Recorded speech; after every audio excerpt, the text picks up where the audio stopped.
चिंटू, समझ में आ गया ना डेरिवेटिव्स क्या होता है और अंडरलाइंग एसिड्स क्या होता है।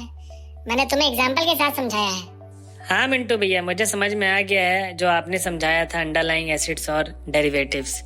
बट अभी भी मुझे एक क्या? पूछो पूछो।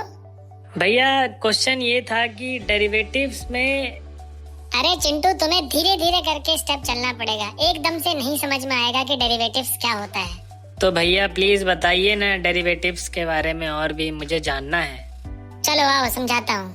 जय हिंद फ्रेंड्स, आज मैं आपके सामने ये जो दो कैरेक्टर इसके पिछले वाले वीडियो में डेरिवेटिव्स के बारे में मैंने समझाया था, दो कैरेक्टर के माध्यम से आज मैं आपको इन्हीं दो कैरेक्टर को यूज करते हुए समझाऊंगा कि over the counter trade derivatives क्या होते हैं और जो एक्सचेंज ट्रेड डेरिवेटिव्स क्या होते हैं। इन दोनों के बीच में क्या बेसिक डिफरेंस है, क्या दोनों एक जैसे हैं? जी हाँ फ्रेंड्स, जो ओवर द ट्रेड काउंटर है, ये दो या दो से अधिक जो पार्टीज होती हैं उनके बीच में जब कॉन्ट्रैक्ट होता है अनऑर्गेनाइज्ड तरीके से, कस्टमाइज्ड तरीके से नहीं, अनऑर्गेनाइज्ड तरीके से, ऐसे ट्रेड को हम ओवर द काउंटर ट्रेड कहते हैं, जिसमें कोई रेगुलेटरी बॉडी इन्वॉल्व नहीं होती है, इसका कोई ऑर्गेनाइज सेक्टर इन्वॉल्व नहीं होता है, ये स्टैंडर्डाइज प्राइसिंग इसकी नहीं होती है। साथ में अगर मैं बात करूं कि जो हमारा एक्सचेंज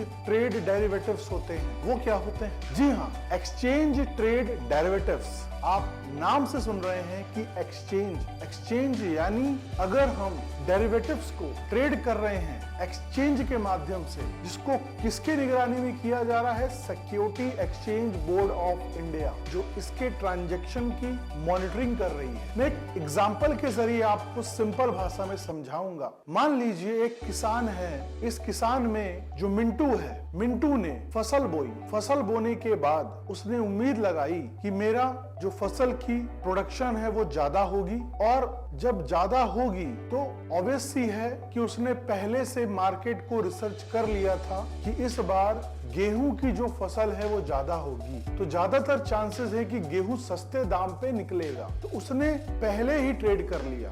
और उसने ट्रेड जब किया तो ओवर द काउंटर किया दूसरी पार्टी से, यानी बी पार्टी से। और वो बी पार्टी कौन है? चिंटू। तो जब मिंटू ने चिंटू से एक कॉन्ट्रैक्ट किया with in the two party without involving any third mediator या एजेंट, किसी तीसरे को इन्वॉल्व किए बिना उन्होंने कस्टमाइज तरीके से, कस्टमाइज प्राइस पे, कस्टमाइज क्वालिटी पर जब इन्होंने आपस में कॉन्ट्रैक्ट किया, डेरिवेटिव्स में कॉन्ट्रैक्ट किया इन्होंने, तो आगे चल के अगर ये अपने कॉन्ट्रैक्ट से वायलेट करते हैं यानी मना करते हैं इस कॉन्ट्रैक्ट को कंप्लीट करने के लिए, तो उस केस में इनको लॉस ज्यादा हो सकता है। और हम जानते हैं कि जो डेरिवेटिव्स होते हैं वो रिस्क को मिनिमाइज करने के लिए होता है। मैं उम्मीद करता हूं कि आपको इस छोटे से एग्जांपल में, किसान के इस एग्जांपल में जो ट्रेड इन्होंने किया वो समझ में आया होगा। अब मैं एक कदम और आगे एक्सचेंज ट्रेड के एग्जाम्पल को समझाता हूँ। मान लीजिए एक किसान है,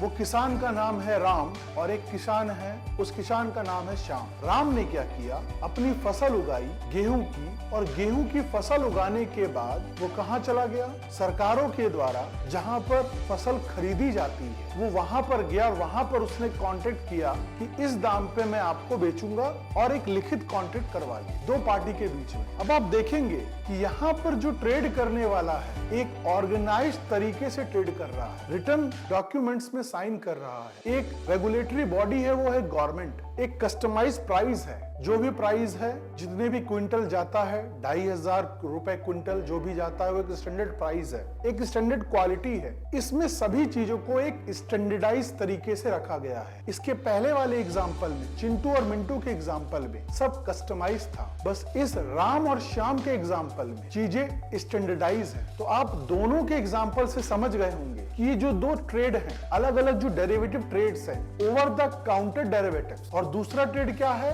आपका एक्सचेंज ट्रेड डेरिवेटिव। इसमें जो अलग अलग कैटेगरी में जो डिफरेंशिएशन हमने देखा, on the basis of price, on the basis of quantity, on the basis of quality, on the basis of documentation, तो ये जो अलग अलग डिफरेंशिएशन अलग अलग कैटेगरी में मैंने देखा, तो दोनों में कॉमन डिफरेंस क्या आ रहा है कि वो स्टैंडर्डाइज है और वो कस्टमाइज। एक में जो नंबर ऑफ पार्टी है वो विद इन 2 के अंदर हो रहा है, और दूसरे में वेरियस पार्टी के अंदर हो रहा है, 2 और मोर देन हो रहा है। रेगुलेटरी बॉडी वहां पर कोई एक है, वहां पर बहुत सारी रेगुलेटरी बॉडी है। तो आपको समझ में आ गया होगा कि जो सबसे सिक्योर डेरिवेटिव्स ट्रेड होते हैं वो एक्सचेंज डेरिवेटिव्स ट्रेड होते हैं। अब आपको मैं एक और चीज बताने जा रहा हूं कि जो इंटरेस्ट रेट डेरिवेटिव्स है, जो इंटरेस्ट रेट स्वैप है, एक प्रकार का डेरिवेटिव्स है, वो सबसे ज्यादा यानी 90% कमर्शियल बैंक के द्वारा यूज होते हैं। इंटरेस्ट रेट स्वैप्स को मैं अगले वीडियो में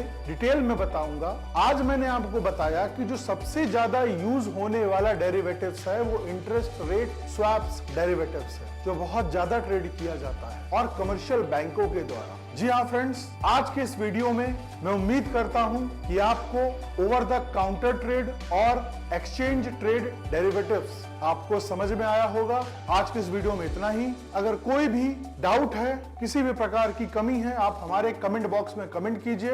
मैं उम्मीद करता हूं कि आपको ये वीडियो पसंद आया होगा। जय हिंद।